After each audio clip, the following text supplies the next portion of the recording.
അദ്ദേഹം പാപ്പയായി സ്ഥാനം വയ്ക്കുന്ന ആ ഒരു ചടങ്ങിൽ തന്നെ, അതായത് നമുക്കൊരു പുതിയ പാപ്പയെ ലഭിച്ചു എന്ന് ലോകത്തോട് മുഴുവൻ വിളിച്ചു പറയുന്ന ആ ഒരു ഹ്രസ്വമായ ചടങ്ങിൽ തന്നെ നിങ്ങളെനിക്ക് വേണ്ടി പ്രാർത്ഥിക്കൂ എന്ന് പറഞ്ഞുകൊണ്ട് ശിരസ്സ് കുനിക്കുന്ന പാപ്പ.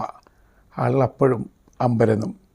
പിന്നീട് ഔദ്യോഗിക പരിപാടികൾക്കിടയിലേക്ക് കുഞ്ഞുങ്ങളൊക്കെ കയറി വരുമ്പോൾ കുഞ്ഞുങ്ങളെ തടയണ്ട, അവർ സ്വർഗരാജ്യത്തിനോടൊപ്പമാണ്, സ്വർഗരാജ്യം അവരുടെ ഹൃദയത്തിലാണ് എന്ന് പറയുന്ന മട്ടിൽ അവരെ താലോലിക്കുന്ന പാപ്പയെ ലോകം കണ്ടു.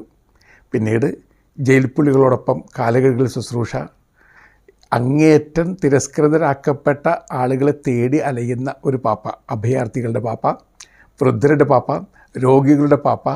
ഇനി അദ്ദേഹത്തിൻ്റെ ചില പരാമർശങ്ങൾ സഭയ്ക്കകത്ത് തന്നെ ചില അഭിപ്രായ വ്യത്യാസങ്ങൾ ഉണ്ടാക്കിയിട്ടുണ്ട്.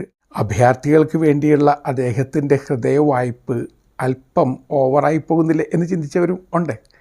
എങ്ങനെയൊക്കെ ആയിരുന്നാലും ലോകത്തിൻ്റെ ദൃഷ്ടിയിൽ, ലോകരാഷ്ട്രങ്ങളുടെ ദൃഷ്ടിയിൽ അദ്ദേഹം നല്ല സമരിയക്കാരനായിരുന്നു, മറ്റൊരു ക്രിസ്തുവായിരുന്നു, ഇൻസ്ട്രുമെൻറ്റും ദിവിനിതാത്തിസ്, ദൈവീക ഉപകരണം എന്ന് ആളുകൾ അദ്ദേഹത്തെ അങ്ങേറ്റ ആത്മാർത്ഥതയോടെ വിളിക്കുവാൻ തുടങ്ങി.